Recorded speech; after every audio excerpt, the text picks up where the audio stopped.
পরকীয়ার ভয়াবহতা সমাজে চলছে, সয়লাব চলছে, নীরব এক মহাবিপদ আমাদের সমাজে চলছে, পরকীয়া। আমরা অনেকে বলতে পারি না, সইতে পারি না।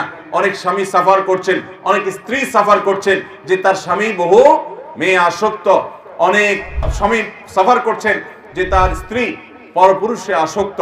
ফেসবুকে এই মুহূর্তে বিভিন্ন সোশ্যাল মিডিয়াতে তারা অনেকের সাথে সম্পর্ক যুক্ত হয়ে যাচ্ছেন। এই সবগুলো অন্যতম কারণ হলো যে আমরা বিবাহের মূল উদ্দেশ্যটা কি সেটাকে আমরা স্টাডি করতে পারি না, রপ্ত করতে পারি নাই। চরিত্রের হেফাজত করাই হলো বিয়ের উদ্দেশ্য।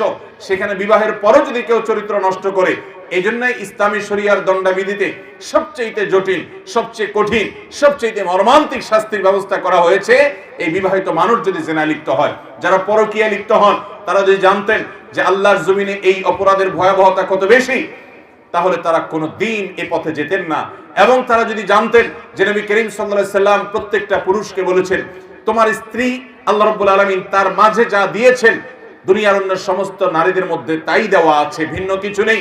অতএব তুমি তোমার স্ত্রীতে সন্তুষ্ট থাকো, তুমি পরকীয়া করবে না। ঘরে ঘরে আজ পরকীয়ার এই বিষবাষ্প, আজ এই ভয়াবহতা, এটা আমাদের মধ্যে ছেয়ে গেছে।